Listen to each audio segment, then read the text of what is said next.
Welcome back, everyone, to another deep dive. This time, we're taking a plunge into the world of people skills. And it seems like you're on a roll with self-improvement, especially in the professional realm. Yeah, right. The listener source stack is giving off some serious level-up vibes. So we'll be dissecting Dave Kerpen's The Art of People, packed with actionable advice. It really is a gold mine. Think networking hacks, harnessing vulnerability, even the art of the polite no. A skill we could all use, right? Yeah. Absolutely. But before we get into it, just based on the title, what do you think we're about to uncover? Well, it sounds like you're looking to, really fine-tune your interactions to get ahead. Makes sense. Kerpen's book is all about understanding yourself and others better Right, and then using those connections and to kind of steer things in the direction you want. ooh, I like that. Okay, so Kerpen starts off strong with self-awareness. Big emphasis on that. What's the gist there? He says, before you can really connect with people and influence them, you got to get a handle on yourself. Figure out what you bring to the table. Exactly. What are your strengths? What are your weaknesses? How do you communicate? He even suggests a specific tool for this, right? Yeah, the Enneagram personality test. It digs deep into your motivations, fears, that sort of thing. So you can tailor your communication based on that. Right, and really boost your chances of hitting your goals. Interesting. It's like you wouldn't build a house without a solid foundation. Mm. So once we've got that foundation, where do we go next? Tim- Connections, right? Networking. Totally. And he starts off with this hilarious story about how he caught the attention of Dave McClure, Wait, Dave McClure, the venture capitalist? the one and only. And he did it by wearing these bright orange shoes to an industry event. Seriously. Bold move. Right. But it proves his point about standing out. Making a memorable first impression. So it's not just about, shaking hands and exchanging business cards. Nope.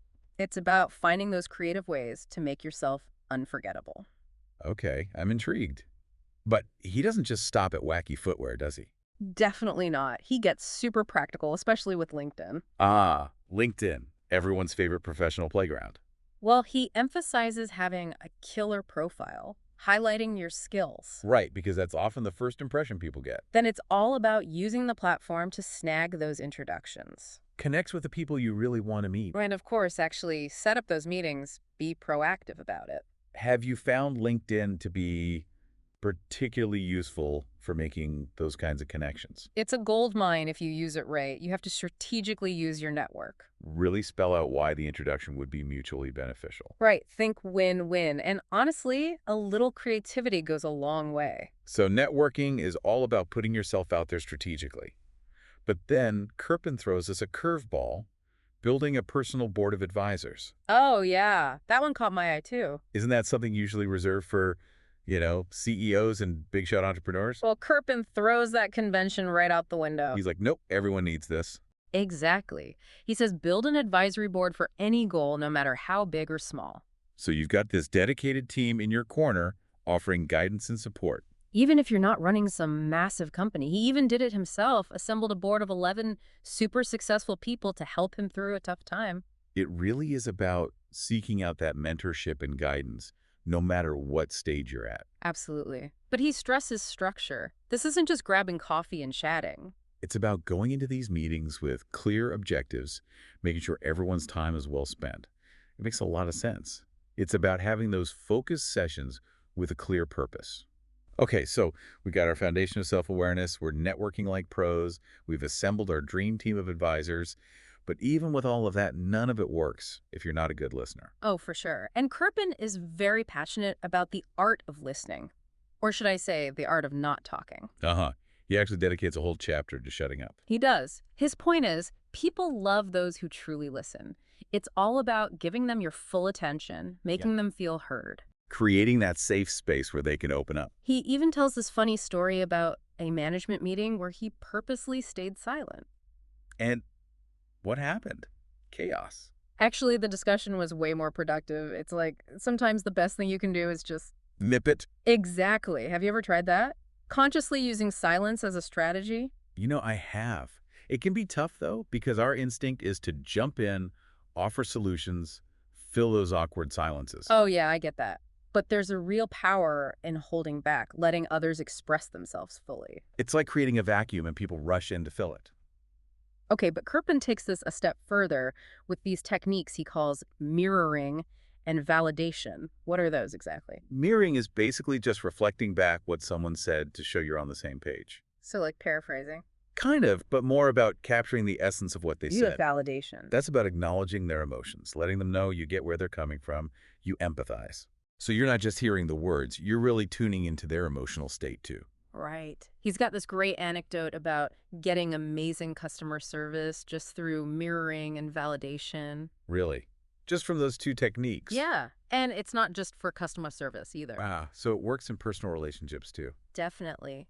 Think about it if you're arguing with someone and you mirror their feelings. It can totally disarm them. They feel heard, understood. It's like magic. Okay, so we've talked about the importance of self-awareness, strategic networking, having a board of advisors, listening, and even mirroring and validating.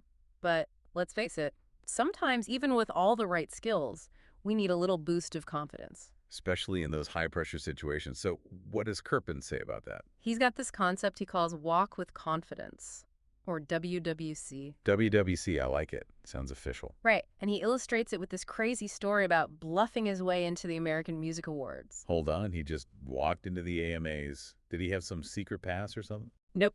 It was all about projecting an air of confidence, even though he was totally out of his element. So like fake it till you make it. Exactly.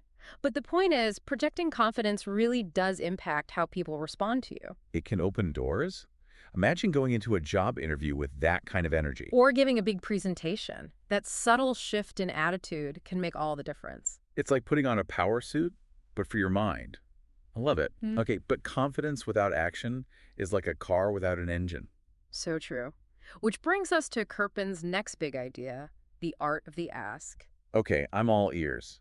I feel like so many of us hold back from asking for what we want. Kerpen gets that. He starts off by asking how often we assume something is impossible. Or we're afraid of getting rejected, so we don't even try. Yep. And then he hits us with this simple yet powerful message: you'll never get what you don't ask for. Straight to the point. But does he have any, real-world examples to back that up? Oh, for sure. He talks about funding his baseball field wedding. A baseball field wedding. Okay, now I'm really interested. Right. It's amazing. And he pulled it off largely by asking for sponsorships. That's incredible. I'm definitely guilty of letting fear stop me from asking for things. So how do we overcome that? Kerpen says to realize the worst that can happen is you get a no. True. And a no isn't the end of the world. Exactly. Shift your perspective focus on the potential rewards, not the fear of rejection, like his baseball field wedding. That's a fantastic story, and it really underscores the power of just putting yourself out there. But here's a dilemma we face today, particularly in this digital age. How do we promote ourselves without coming off as, obnoxious braggarts, especially on social media? Oh yeah, it's a tightrope walk for sure. Kerpen acknowledges that. Because self-promotion is important. But no one likes a show-off. Right. So what's the secret sauce? Kerpen's advice is to be generous in promoting others. Interesting. So instead of me, it's about highlighting the achievements of those around us. Exactly. By celebrating others, you actually make your own self-promotion more palatable. It's like building goodwill, establishing yourself as someone who lifts others up. Okay, that's a great strategy. Now, here's a concept that might seem a bit counterintuitive, especially in a professional setting: vulnerability. I know, right? Why would we intentionally show weakness? Seems risky. But Kerpen dedicates a whole chapter to it. And he makes a compelling case. He argues that authentic vulnerability can actually create deeper connections. I'm listening. He even shares a personal story about crying in front of his executive team. Wow, talk about putting yourself out there. Right, but instead of seeing him as weak, it actually brought them closer together. So it's about, strategically letting your guard down, creating a space for others to do the same. But it has to be in the right context. Definitely. Not just random emotional outbursts at the coffee It machine. needs to be a safe, trusting environment. Okay. But enough about vulnerability. Let's talk about treating people right. Kerpen brings up this intriguing idea called the platinum rule. What's that all about? Okay. So we all know the golden rule: treat others how you want to be treated. Right, but the platinum rule takes it a step further. How so? It's about treating people how they want to be treated. So recognizing that everyone has different preferences, not everyone wants a hug. Exactly. He tells this story about how he upset a business partner by taking action without consulting him first. Oh, I've been there. Good intentions gone wrong. Right. It highlights how important it is to truly understand someone's perspective, even if you don't agree with it. It's like that saying, the road to hell is paved with good intentions. Okay, so we've covered a lot of ground already. Self-awareness, networking, building your A-team, listening, mirroring, validation, confidence, the art of the ask, promoting others, vulnerability, and the platinum rule. But what about those times when, yeah, you just need to say no? The art of blowing people off, Kerpen's got us covered there too. Because let's be real, we can't say yes to everything. He starts by saying our time is a precious resource. It is. We only get so many hours in a day Right. But we can say no gracefully and effectively. without burning bridges. Exactly. He tells this anecdote about a meeting with a big-time investor. Oh, I'm intrigued. What happened? The investor was super polite, but he cut their meeting short. So it's about establishing those boundaries, but doing it respectfully. And making sure the other person still feels valued, even if you can't give them what they want. It's a delicate balance, for sure. Yeah. Okay, but what about those situations where we need to distance ourselves from someone entirely, like a toxic coworker or a relationship that's just run its course? That's where his advice on hiring slow and firing fast comes in. Wait, isn't that a business concept? It is, but Kerpen applies it to all relationships. Interesting. So being careful about who you let into your inner circle? Exactly, both professionally and personally. Take your time evaluating compatibility, shared values. Make sure there's potential for a healthy relationship before you get too invested. Right, but on the flip side, if it's clearly not working, Cut your losses and move on. don't drag it out. Okay, so we've talked about saying no and even goodbye when necessary. But conflicts are inevitable in any relationship. How does Kerpen suggest handling those heated arguments? Because things can escalate quickly when emotions are running high. He's all about letting cooler heads prevail. So, stepping back, taking a breather. Exactly. Trying to hash things out in the heat of the moment rarely ends well. Oh, tell me about it. I've definitely had those arguments that just spiraled out of control. He actually tells this funny story about a family game of Clue turning into a massive blow-up. Clue. The board game. Yep, it happens to the best of us. But the takeaway is recognize when your emotions are getting the better of you, Take a time out, let things settle. and then come back to it with a clearer head. Have you ever had to do that? All the time. It's amazing how much perspective you can gain Mhm. by just stepping away for a while. Okay, but sometimes, even when we're calm and collected, those disagreements persist. So, what does Kerpen say about those situations where we fundamentally disagree with someone? He throws out this radical idea. Choose happiness over being right. Interesting.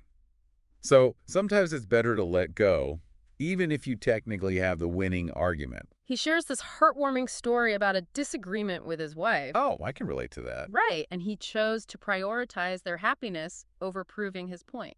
Did it work? She actually came around to his way of thinking on her own. That's amazing. It's a reminder that sometimes letting go of that need to win can actually lead to a better outcome. Okay, so we've talked about conflict resolution, choosing happiness over being right. But what about those people who just seem impossible to influence? Any advice for dealing with those situations? He suggests a strategy called managing up. Managing up. I've heard that term before, but usually in the context of, you know, dealing with your boss. Right, but he says it applies to any situation where you're trying to influence someone who's, well, More powerful than you. exactly. It's all about understanding their needs and priorities, tailoring your approach accordingly. So playing chess, not checkers. He actually tells the story about struggling with punctuality early in his career. Oh, I've been there. Always running late. Instead of making excuses, he focused on demonstrating respect for his boss's values. So finding a compromise that worked for both of them. Right. It's about meeting people where they are, understanding their perspective, and finding a way to achieve your goals without resorting to manipulation or force. Okay, but enough about managing up. Let's shift gears a bit. Kerpen dedicates a whole chapter to storytelling. Why is that so crucial in the art of people? Because stories are powerful. They can captivate, persuade, even inspire. Exactly. And they forge those emotional connections. He even tells a story about winning a domain name auction for his app, Storytell It. Wait, seriously, that's hilarious. Right, he practices what he preaches. He does. Okay, so stories are powerful tools for connecting and persuading, but how does Kerpen approach persuasion itself? How do we influence people without being pushy or manipulative? He emphasizes once again the power of shutting up. Not talking. Well, Again. Yep. It might sound counterintuitive, but he stresses the importance of active listening in persuasion. Interesting. So it's about drawing out the other person's perspective, understanding their needs. Exactly. It's not about bombarding them with information. He tells this humbling story about a sales pitch where he talked way too much. Oh no.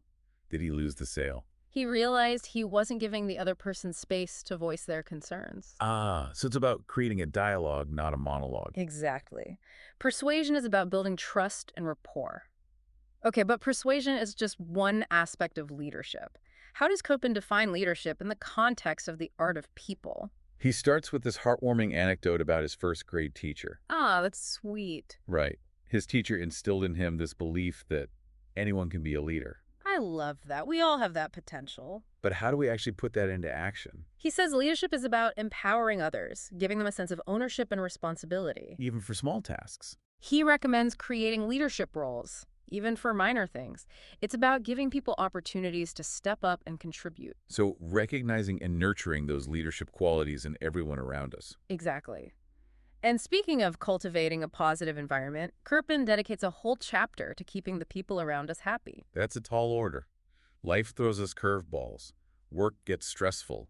Relationships have their ups and downs. He gets that. But he emphasizes the power of gratitude. Gratitude, like Yeah. saying thank you. It goes deeper than that. He talks about making gratitude a daily practice. Like writing thank you notes. He started there, but then expanded it. Expressing gratitude during family dinners, reflecting on things he's grateful for before bed. So actively looking for the good, even when things are tough. Exactly. But it's not just about feeling good. He argues that gratitude can actually be a powerful tool for influencing others. Really? How so? He tells this heartwarming story about receiving a handwritten thank you card from Sheldon Yellen, the CEO of a billion-dollar company. Wow, a CEO taking the time to handwrite a thank you card. That's impressive. Right. And it made a lasting impression on Kerpen. It showed a level of genuine care and appreciation that goes beyond the typical business interaction. It's a good reminder that sometimes the smallest gestures can have the biggest impact. Okay, gratitude is clearly a powerful tool. But what about dealing with those inevitable moments when we receive criticism? It's easy to get defensive or shut down when we feel attacked. He makes the point that criticism, especially public criticism, is rarely effective. It often just makes people feel embarrassed or demoralized. Exactly. He draws a sharp contrast between criticism and praise. Praise, when it's genuine, can be so motivating. Right. He even suggests using a praise sandwich when delivering criticism. A praise sandwich? Yeah. That sounds delicious. What's that? It's about starting and ending with genuine praise to kind of soften the blow and keep the focus on the positive. So acknowledging areas for improvement, but highlighting strengths and achievements too. It's about delivering feedback in a way that feels supportive and encouraging, not demoralizing. I like that. Okay, so we've talked about criticism and praise. But how about celebrating successes? How does Kerpen suggest recognizing achievements in a way that feels genuine and meaningful? He tells this adorable story about his company creating a honey day to celebrate a hardworking employee named Honey. Oh, that's so sweet. I love it. Right. It's a great example of going the extra mile to make someone feel appreciated. It doesn't have to be extravagant. It's the thoughtfulness that counts. Exactly. Whether it's a handwritten note, a spontaneous team outing, or just a sincere thank you. It's about finding those ways to acknowledge and celebrate the contributions of those around us. Okay, we've talked a lot about interactions in the real world.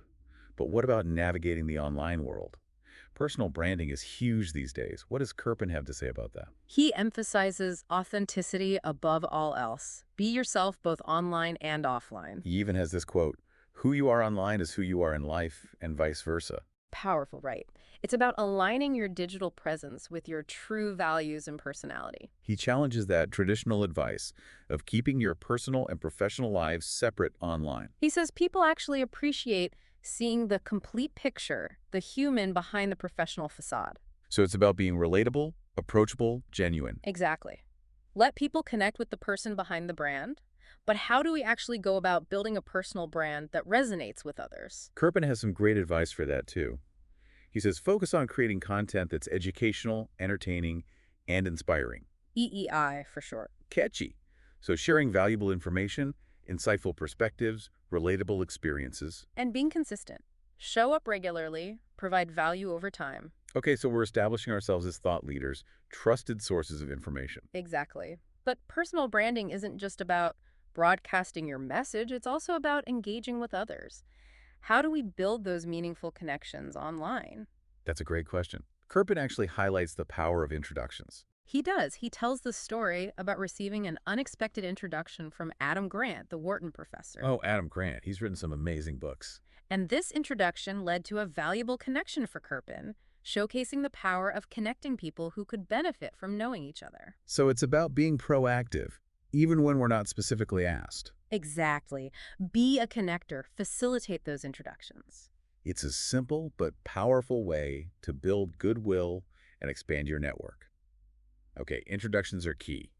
But once we've made those connections, how do we nurture them? How do we stay top of mind with the people who are important to us? Kerpen suggests sending thoughtful thank you gifts. Gifts, like actual physical gifts? Yep. He tells this amazing story about sending a bonsai tree to a venture capitalist. A bonsai tree. Okay, that's creative. Right. It was a thank you for an introduction, and it actually led to an investment in his company. Wow. So it's about going above and beyond the typical thank you note. Finding those creative ways to express your appreciation and make a lasting impression. Okay, we've talked about crafting a personal brand, facilitating introductions, and expressing appreciation. But what about those everyday interactions? The quick messages, the comments on social media. Yeah. How do we make the most of those seemingly small moments? Kerpen's a big fan of texting, even in professional settings. Really? Yeah. I have to admit, I've always been hesitant to use texting for work. It feels too informal. He argues that it can actually be super effective for building rapport, sharing information quickly, and staying top of mind. Interesting. So adapting your communication style to the other person's preferences. He actually tells a story about building a strong relationship with Lori Greiner from Shark Tank, mainly through texting. Wow. So even busy, successful people appreciate the convenience and immediacy of texting. It's about meeting them where they are. Okay, that makes a lot of sense. As we wrap up this first part of our deep dive into the art of people, what do you think are the most important takeaways for our listener?